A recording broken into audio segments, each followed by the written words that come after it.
Hello, crafty friends. My name is Jessica, and welcome back to my channel. Today, I have for you the second installment of the Positively Saturated color series where I am using trios from the Simon Says Stamp line to make color blends. For this one, we have Peachy, Grapefruit, and Mandarin, as well as some more pinks, yellows, blues, and purples to go ahead and make these color blends pop. Now, as I'm getting started, I can't talk about ink blending without talking about my favorite paper, and that is Simon Says Stamp's 130-pound cardstock. You can use any smooth cardstock. Somebody had mentioned using Bristol, and I used that before I found this, as well as many like the ever so popular Hammermill. All of those smooth coated cardstocks will work great for ink blending. So for this series, I like to get started just using the original trio and making those colors blend so that you can see how well they pair together. So I'm starting off here with Peachy. One of the things I'm going to need to work on is bringing in more tips and ideas and trying not to repeat myself. But for these trios, I'm having a hard time with that, so bear with me.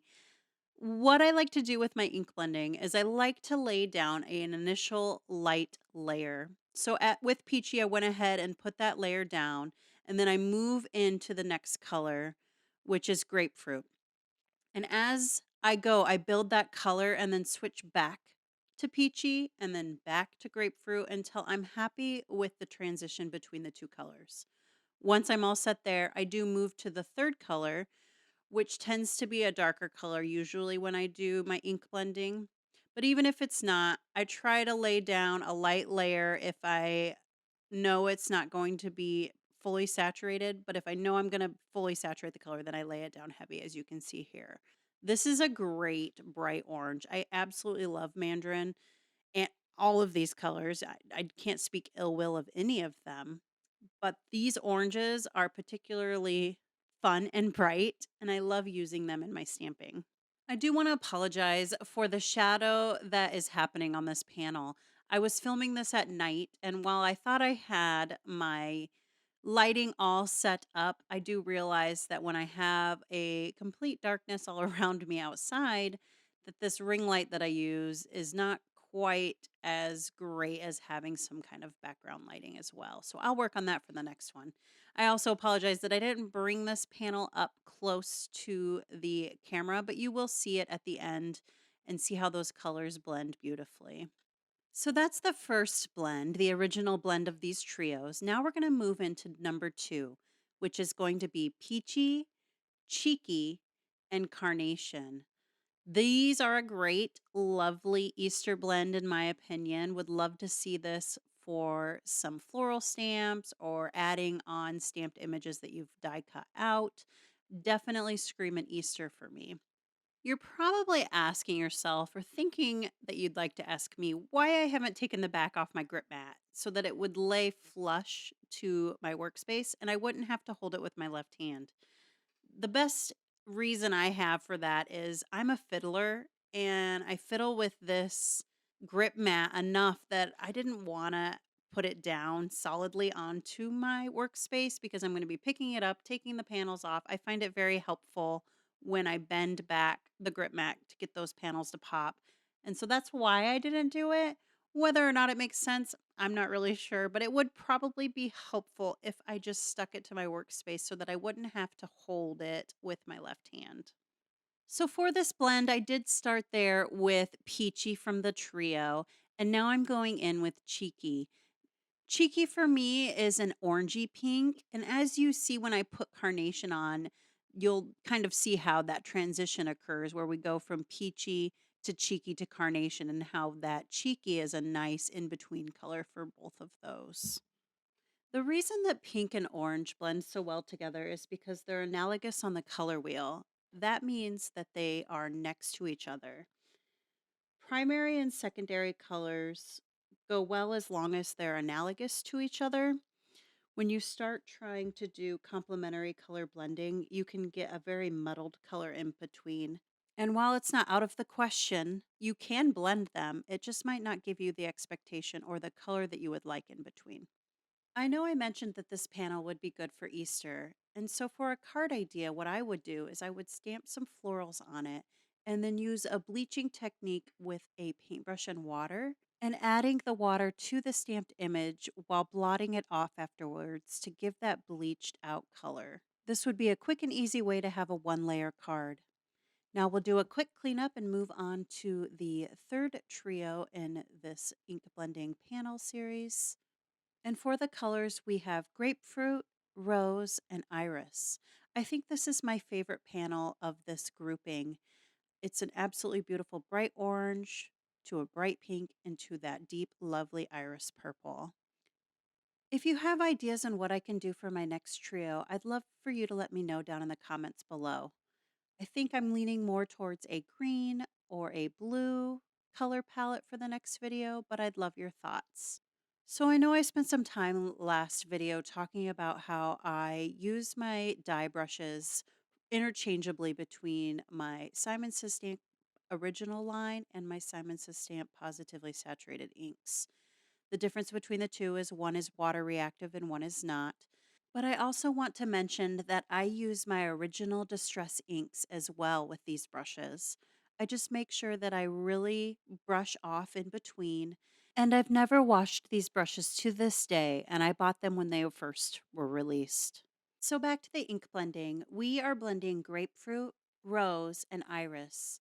During this ink blend, I noticed that I went a little high with my rose, but that's okay because when I overlap the grapefruit and the rose, I get that third color that happens when you blend the two together. Next up, we are adding iris, which I think has been the darkest color so far in these series.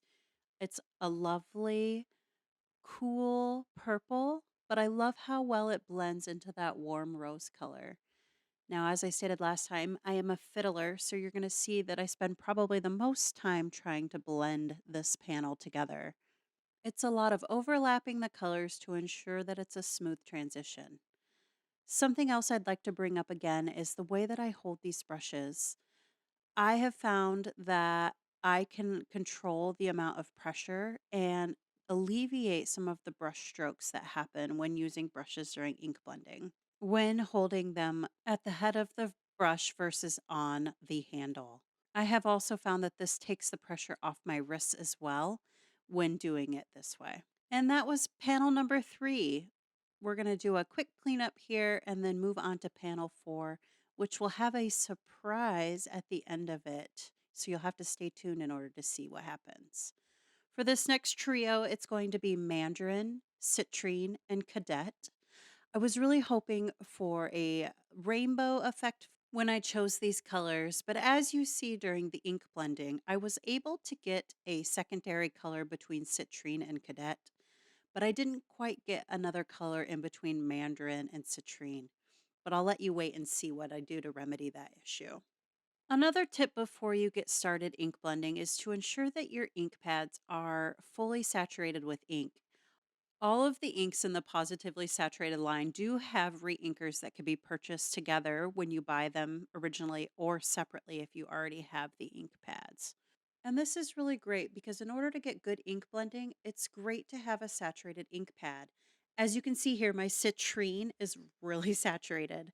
So when I came to the paper, I had more ink on my brush than I was expecting.